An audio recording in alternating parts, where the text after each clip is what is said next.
श्री गणेशाय नमः। द्वादश ज्योतिर्लिंगों के अतिरिक्त अनेक ऐसे हिरण्यगर्भ शिवलिंग हैं जिनका बड़ा अद्भुत महात्म्य है। इनमें से अनेक बड़े चमत्कारी और मनोकामना को पूर्ण करने वाले हैं तथा सिद्धपीठों में स्थापित हैं। ऐसे ही सिद्धपीठ श्री दुधेश्वर नाथ महादेव मठ मंदिर के अतिपावन प्रांगण में स्थापित हैं। स्वयंभू हिरण्यगर्भ दुधेश्वर शिवलिंग। पुराणों में हरनंदी के निकट हिरण्यगर्भ ज्योतिर्लिंग का वर्णन मिलता है। हरनंदी, हरनद अथवा हिरण्यदा ब्रह्मा जी की पुत्री है और कालांतर में इनका नाम हिंडन विख्यात हुआ।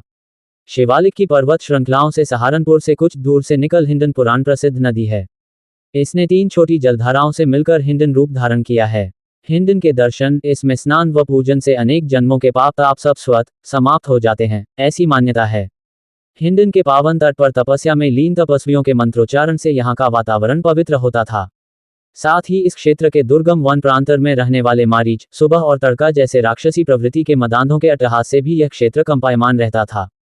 गाजियाबाद के पास बिसरक नामक एक गांव है। पहले यहाँ घना जंगल था। रावण के पिता विश्वेश्वरवा ने यहाँ तपस्या की थी। वह शिव के परम भक्त थे। अब गौतम बुद्ध नगर जिले में पड़ने वाले रावण के पैतृक गांव बिसरक में आज भी वह पूजनीय है। इस गांव में न तो रामलीला का मंचन होता है और न ही दशहरा पर्व मनाया जाता है। इस गांव का नाम ऋषि विश्वेश्वरवा के नाम पर विश्वेश्वरा पड़ा। कालांतर में इसे बिसरक कहा जाने लगा। त्रेता युग में श्री रामावतार से पूर्व कुबेर के पिता महर्षि पुलस्त्य बिसरक क्षेत्र में ही निवास करते थे। महर्षि पुलस्त्य का विवाह महर्षि भारद्वाज की बहन से हुआ था।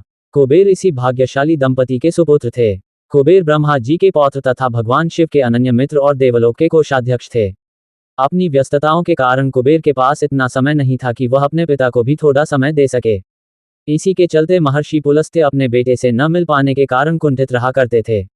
कुबेर को भी अपने पिता की सेवा न कर पाने का कष्ट था, लेकिन समयाभाव के कारण इस समस्या का कोई समाधान उनके पास नहीं था। महर्षि पुलस्त्य प्रकांड विद्वान थे। उन्होंने एक दिन सोचा, यदि पुत्र कुबेर के परम मित्र ऊर्ध्वधानी भगवान शिव को प्रसन्न कर उन्हें अपने पास रख लूं तो समस्या का समाधान स्वतः हो जाएगा। कुबेर अपने परम मित्र शिव जी से मिलने आया करेगा तो मैं भी उससे मिल लिया करूंगा।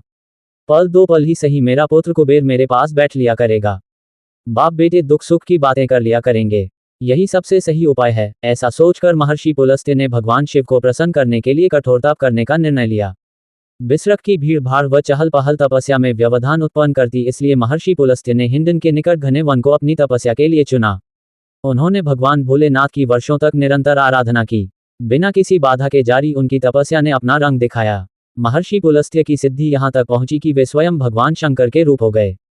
महर्षि पुलस्त्य की तापोराधना से प्रसन्न होकर भगवान भोलेनाथ माता पार्वती सहित साक्षात प्रकट हुए।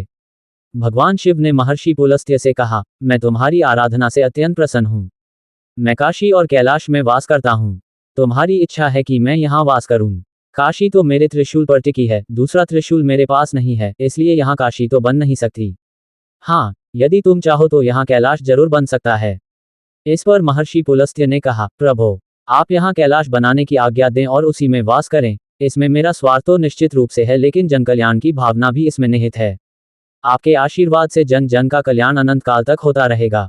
महर्षि पुलस्त्य ने जिस स्थान पर घोर तप किया और शिवस्वरूप हो विश्वेश्वरवा कहलाए, जिस स्थान पर भगवान शिव ने विश्वेश्वरवा को माता पार्वती के साथ साक्षात दर्शन दिए और उन्हें कैलाश बनाने की आज्ञा दी, जिस स्थान पर अपनी पहचान के रूप में भगवान भोलेनाथ हिरण्यगर्भ ज्योतिर्लिंग छोड़ गए, वही स्थान आज श्री दुधेश्वर नाथ महादेव मठ मंदिर के नाम से जाना जाता है। यही वह अति पावन ज्योतिर्लिंग है जिसके दर्शन मात्र से भक्तों की मनोकामनाएं पूर्ण हो जाती हैं। यही वह मंगलकारी दूधनियंता भगवान भोलेनाथ का दुधेश्वर लिंग है जिसके अभिषेक से जन्म जन्म के पापों से मुक्ति मिल जाती है।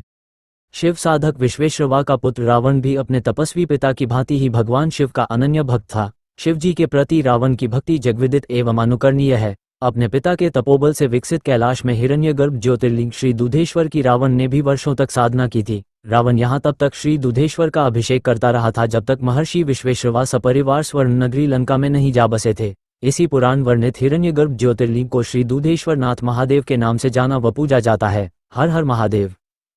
वीडियो अच्छी लगे तो लाइक, सब्सक्राइब और शेयर जरूर करें।